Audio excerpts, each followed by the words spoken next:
Hi friends, ഇന്ന് നമുക്കൊരു നെയ് പത്തിരിയുടെ റെസിപ്പി നോക്കാം. നെയ് പത്തിരിന്നോ നെയ് പത്തലിന്നോ ഇനി പൊരിച്ച പത്തിരിന്നോ അങ്ങനെ പല പേരുകളിലും പറയാം. അതിന്റെ റെസിപ്പി ഒന്ന് നോക്കാം. അതിനു വേണ്ടി ആദ്യം ഒരു ബൗളിലോട്ട് ഒരു 1.5 കപ്പ് പൊടി എടുക്കുന്നുണ്ട്. നമ്മുടെ അപ്പം, ഇടിയപ്പം, പത്തിരി അതിന്റെയൊക്കെ വറുത്ത് പൊടിച്ച പൊടിയാണ്. അപ്പൊ 1.5 കപ്പ് ചേർത്ത് കൊടുത്തിട്ടുണ്ട്. ഇനി നമുക്കൊരു അരപ്പ് തയ്യാറാക്കണം. അതിനു വേണ്ടി ഒരു 1/4 കപ്പോളം തേങ്ങ മിക്സിയുടെ ജാറിലോട്ട് ഇട്ട് കൊടുക്കുന്നുണ്ട്. ഇനി ചേർക്കുന്നത് ഒരു 5-8 ചെറിയ ഉള്ളിയുടെ അല്ലികളാണ്. അതും കൂടെ ഇട്ട് കൊടുക്കാം.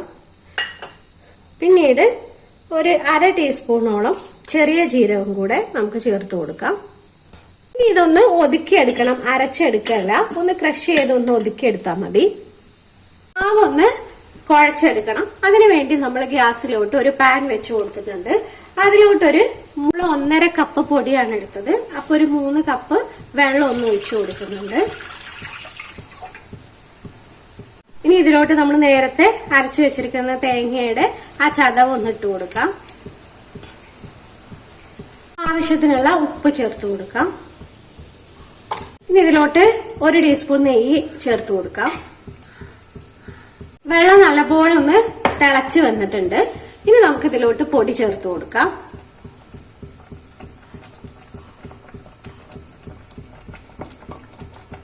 തീ കുറച്ച് വെച്ചൊന്ന് മിക്സ് ചെയ്തെടുക്കാം കേട്ടോ, മെല്ലെ മെല്ലെ. കൂടെ ഇതിലോട്ട് ഒരു 1/4 ടീസ്പൂൺ കറുത്ത എള്ളും കൂടെ ചേർത്ത് കൊടുക്കുക. അത് ഓപ്ഷണലാണ്, വേണമെങ്കിൽ ചേർത്താൽ മതി.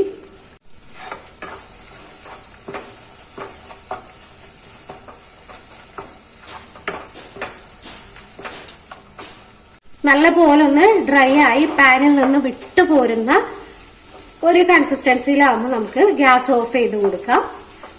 മാവൊന്ന് നല്ല പോലെ ചൂടാറിയിട്ടുണ്ട്. ഇത് നമുക്ക് കൈ വെച്ച് നന്നായിട്ടൊന്ന് കുഴച്ചെടുക്കണം.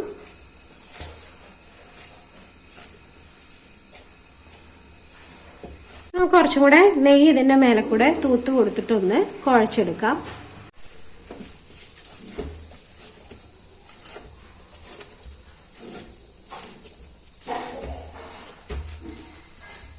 പൊടിയെല്ലാം നമ്മൾ നല്ലപോലെ കുഴച്ച് കുറച്ച് വലിപ്പത്തിലുള്ള ബോൾസ് ആക്കി എടുത്തിട്ടുണ്ട്. ഞാനിവിടെ പത്തിരി പ്രസ് എടുത്തിട്ടുണ്ട്. നമുക്ക് ഈ ബോൾ അതിൽ വെച്ചിട്ട് ഒന്ന് പ്രസ് ചെയ്ത് കൊടുത്താൽ മതി.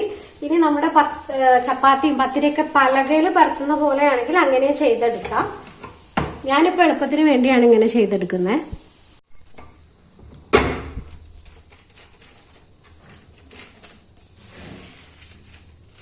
ഇതുപോലെ ചെയ്തെടുത്താൽ മതി കേട്ടോ. ഇനി കുറച്ച് കട്ടിയും വേണം, പറ്റ തിന്നായി പോവാനും പാടില്ല, എങ്കിൽ ഒരുപാട് കട്ടിയാവാനും പാടില്ല. അതൊക്കെ നമ്മുടെ ഇഷ്ടത്തിന് എത്രയാണോ കട്ടി വലിപ്പം എന്നൊക്കെ വെച്ചിട്ട് ചെയ്തെടുക്കുക. അപ്പൊ എല്ലാം നല്ല പോലെ നമ്മളൊന്ന് പരത്തി എടുത്തിട്ടുണ്ട്. ഇനി ഇതൊന്ന് ഫ്രൈ ചെയ്തെടുക്കണം. അപ്പൊ നമ്മൾ ചട്ടിയിലോട്ട് ഇതൊന്ന് ഫ്രൈ ചെയ്തെടുക്കാൻ ആവശ്യമായിട്ടുള്ള ഓയിൽ ഒഴിച്ചു കൊടുത്തിട്ടുണ്ട്. അത് നല്ല പോലെ ചൂടായി വന്നിട്ടുണ്ട്. ഇനി നമുക്ക് ഓരോന്നായിട്ട് ഇതിലോട്ട് ഇട്ട് കൊടുക്കാം.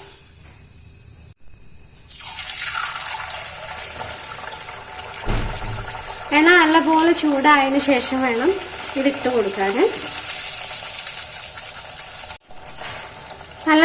നല്ല പോലെ ഒന്ന് പ്രസ് ചെയ്ത് കൊടുത്ത്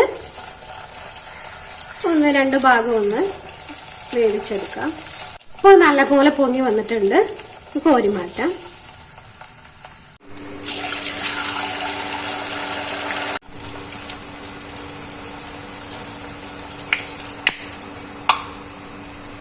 അപ്പൊ നമ്മുടെ നെയ്പത്തിരി ഇവിടെ റെഡി ആയിട്ടുണ്ട്. നമുക്ക് ഏത് കറിയുടെ കൂടെ വേണമെങ്കിലും കഴിക്കാം. ഇനി കറി ഇല്ലാതെ വേണമെങ്കിലും നമുക്ക് ഇപ്പൊ 4 മണിക്ക് ചായയുടെ കൂടെ ആണെങ്കിൽ ഒട്ടും കറി ഇല്ലാതെ നമുക്ക് വേണമെങ്കിൽ കഴിക്കാം. ഇനി അതല്ല ബ്രേക്ക്ഫാസ്റ്റിനൊക്കെ വേണമെങ്കിൽ നമ്മൾ ഉണ്ടാക്കുകയാണെങ്കിൽ നമുക്ക് അതിലോട്ട് വേണമെങ്കിൽ ചിക്കൻ കറിയോ മുട്ടക്കറിയോ ഏത് കറി വേണമെങ്കിലും കൂട്ടി നമുക്ക് കഴിക്കാം.